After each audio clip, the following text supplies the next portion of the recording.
Good afternoon, students. In this class, we are going to see about the Lamport's logical clock. We all know that about the physical clock, where every computer will have a physical clock, and we need to be synchronize this physical clock. And we saw Christian algorithm and Berkeley's algorithm for synchronization in the previous class. But instead of synchronizing these physical clocks, we can also go for a standard global timing by using the ordering of events. Now we have this happened, we call this as happened before relationship. Suppose if we have two or more events in a process, and it is denoted by P is the process and I is the process name, and we are going to have the events 1, 2 up to n, where 1, 2, 3 is the number of events and 1, 2, 3 is the ordering of the events. And these events may happen in the same process. If it is going to happen in the same process, no issues. But these events may also happen in different process.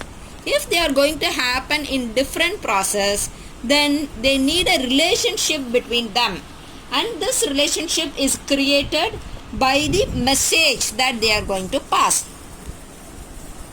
First, let's see it.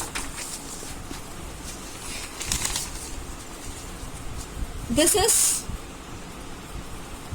process 1, and event A and B are happening in process 1. I told you that this is happening before relationship. Now A has happened before B in the process 1, and this can be denoted by A happened before B at process P1. And in process P2, we have the event C and D, and C has happened before D. Now this is denoted by C happened before D at process P2. Now the event at process P1 and the event C at process P2 is having a relationship, and this relationship is created by the message M1. So this can be denoted by B happened before C because of the message M1. Similarly, C, D and F is having a relationship because of message M2.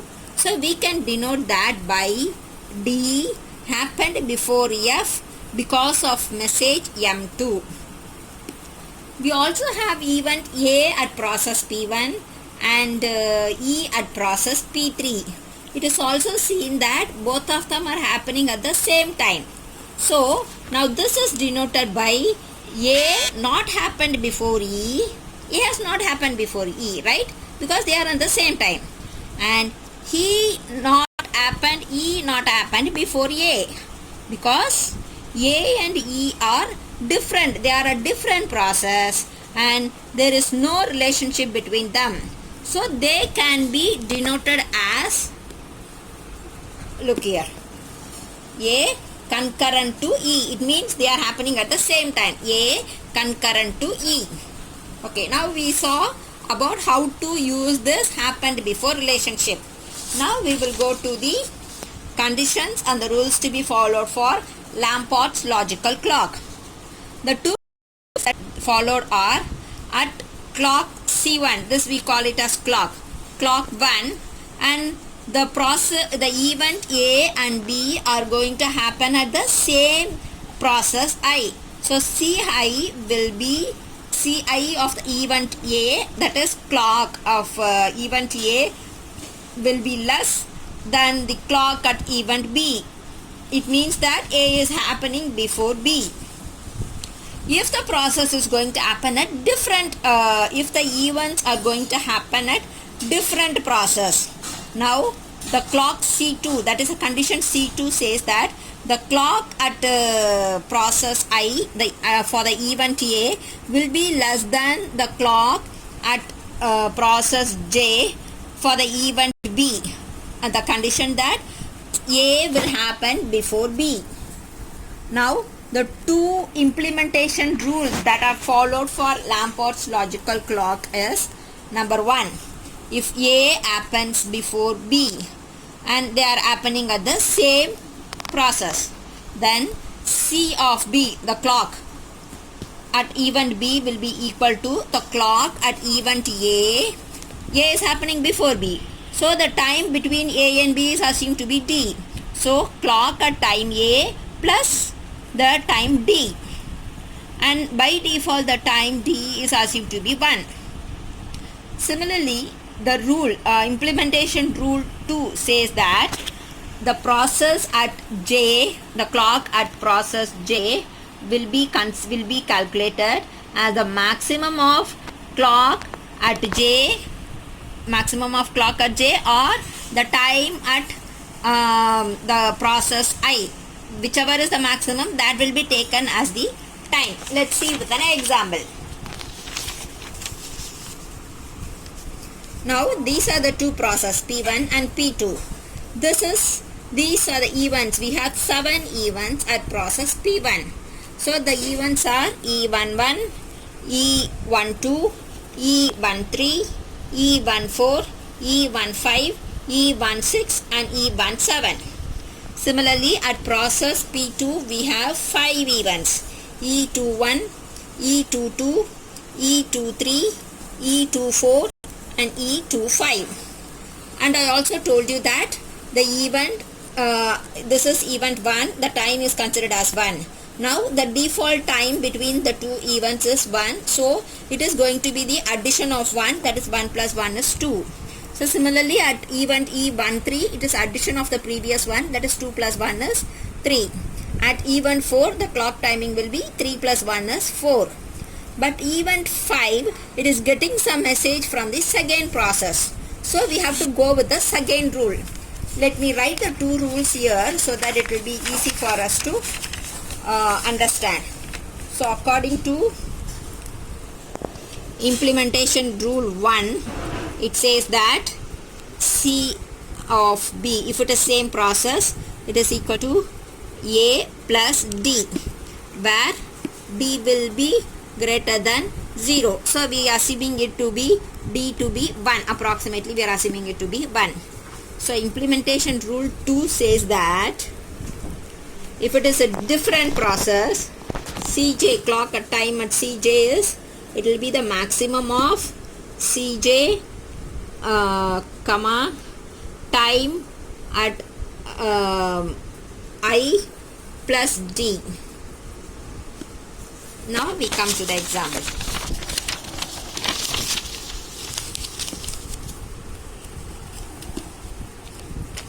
Now if we are going to deal with two processes, we will be using the second rule. So second rule says that it has to be maximum of clock at J. So clock at J is, it is 1, it is 2 plus 1, it is 3, 2 plus 1 is 3, and the clock here is, it is 5, after 4, it's the same process, right? So it is after 4 it will be plus 1, that is 5, comma, here 2 plus 1, TIM plus D. So D is 1 by default. So maximum of 5 comma 3, it is 5. Similarly, for 6 it is rule number 1. We just have to add the D. So D is assumed to be 1. So 5 plus 1, it is 6. But event 7, it is going to get some message from the event from the second process. So now we'll go 7, let it be there, will come from here. For the second process, the time at the event 1 is 1, at time at 2 is 2, 1 plus 1, that is 2, and the time at the event 3 is 2 plus 1, 3. But here we are getting some message from the first process. So we have to take the time at this process, that is 3, and the time here plus 1 plus D. So 2 plus 1 is 3. So both are 3, so we can take 3 as a maximum. And here at event 4, it is 3 plus 1, it is 4. But event 5, it is going to get a message from 6. So we have to take the time over here. Here the time at process P2 is 5. After 4, it is plus 1 is 5. but the time here is, now we have 6 plus 1, that is 7. So the maximum of these two things is 5 comma 7. The maximum is, according to rule 2, it is 7. So the time that is happening at E25 is 7. Similarly for this, the time at E17 is, after 6, at process 1 it is 7, but at process 2 it is 4 plus 1, that is 5. So the maximum of these two things is 7.